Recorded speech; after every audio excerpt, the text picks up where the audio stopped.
Cahaya matahari mengintip malu-malu dari jerat tirai jendela villa. Kamar masih penuh jejak perayaan semalam dan terasa tenang. Hanya diisi suara halus nafas dua insan yang kini terlelap di sana.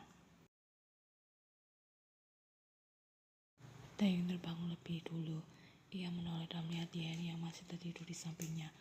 Rambutnya sedikit berantakan dan wajahnya terlihat sangat damai hingga membuat lelaki itu tersenyum kecil. Aku masih tidak menyangka kita sungguh-sungguh menjadi pasangan sekarang, habis Taeyong. Karena sampai kemarin Taeyong masih melihat Yen sebagai keponakan yang hobi menggoda dengan bagian minimnya serta ucapannya. Ia menyentuh pipi Yen dengan lembut lalu berusaha turun dari ranjang tanpa membangunkannya.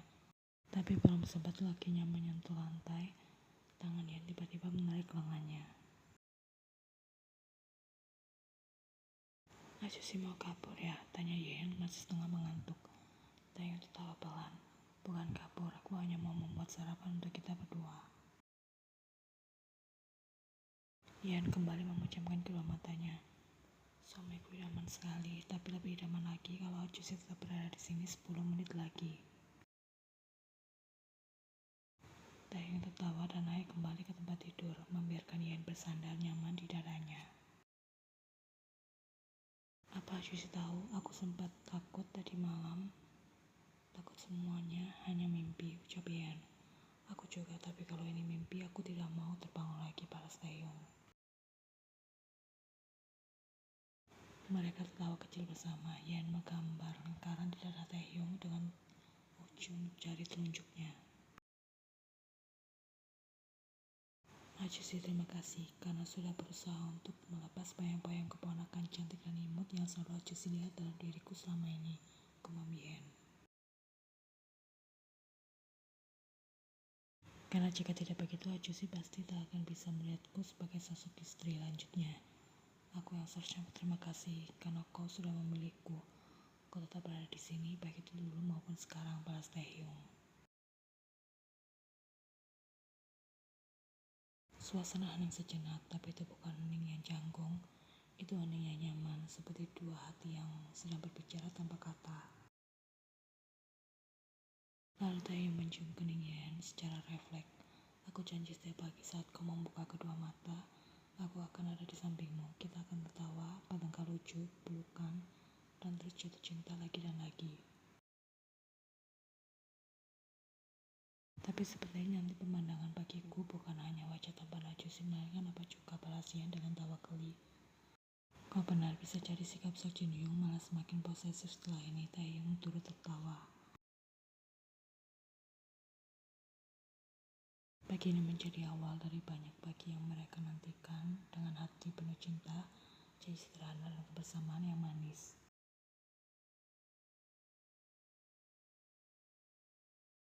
Angin bertiupan menggoyangkan dedaunan tinggi pohon pinus. Langit senja mulai berubah warna, memancarkan gradasi orange yang menyentuh pucuk-pucuk pohon.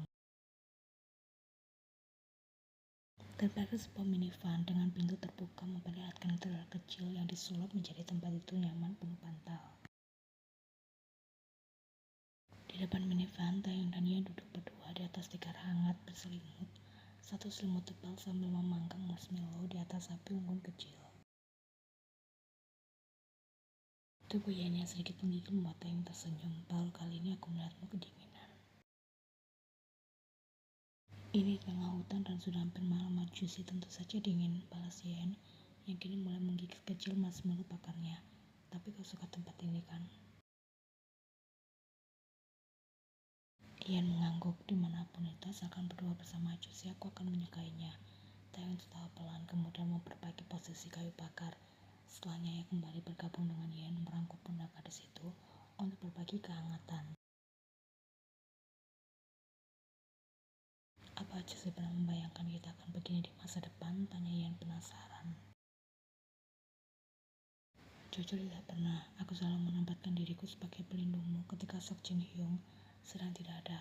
Karena usiaku dan Sok Jin Hyung juga tak terlalu berbeda jauh. Terkadang aku juga menganggapmu sebagai anak sendiri, balas Taeyong.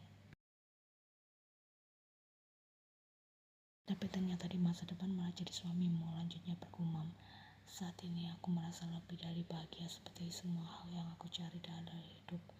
Sekarang duduk di sampingku dan sedang makan marshmallow. Yang tertawa sambil menggigit marshmallow terakhir dari tusuknya. Sayangnya besok kita harus kembali ke dunia nyata lagi, berhadapan dengan apa lagi? Apa aja sih merasa takut? Taehyung mengangguk tanpa ragu. Yang mengambil tangan Yen dan mulai membuskan nafas hangat di telapak tangan yang mulai dingin membeku itu. Kenapa aja sih selalu begini? Diam-diam membuatku semakin jatuh cinta padamu, kumam Yen.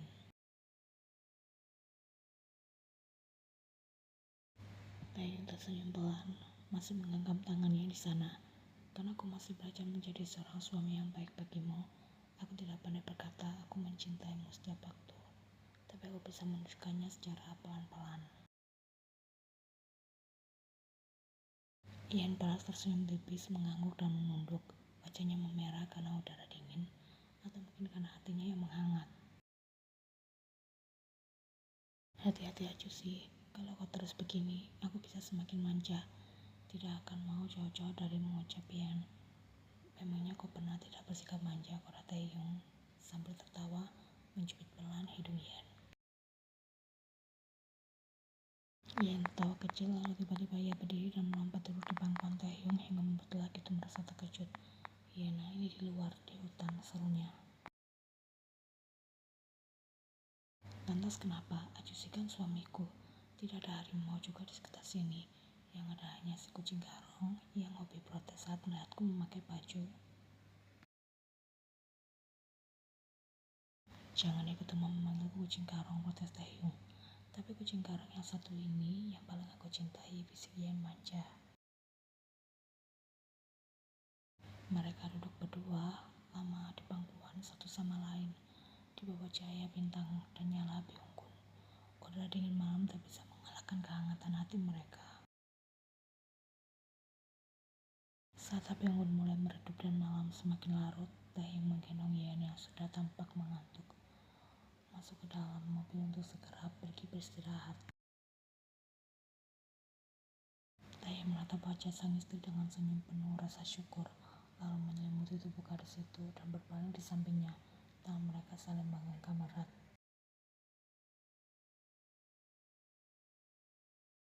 Setelah 2 hari menghilang dari peradaban, Taehyung dan Yen akhirnya tiba di kediaman mereka pagi ini.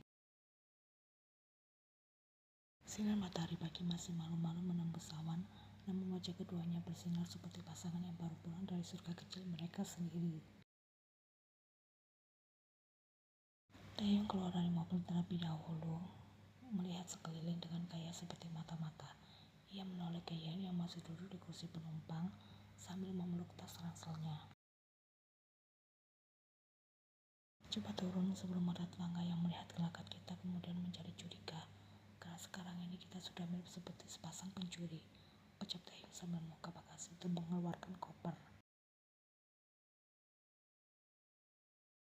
Ini memang nasib sepasang pencuri kan, pencuri waktu untuk diri sendiri, balas Yen sembari turun dari mobil. 2 hari yang memuaskan dan penuh dengan warna, lelah juga ternyata jadi orang hilang. Tapi seru kan, bisik Taehyung yang tiba-tiba mencuri kecupan cepat di pipi Yen. Tidak ada telepon, tidak ada chat, dan juga tidak ada Seok Jin Hyung yang selalu memantau. Jangan sebut nama apa sekarang, aku jadi merasa deg-degan. Ia langsung merinding, seolah apa bisa muncul dari balik pohon di sana.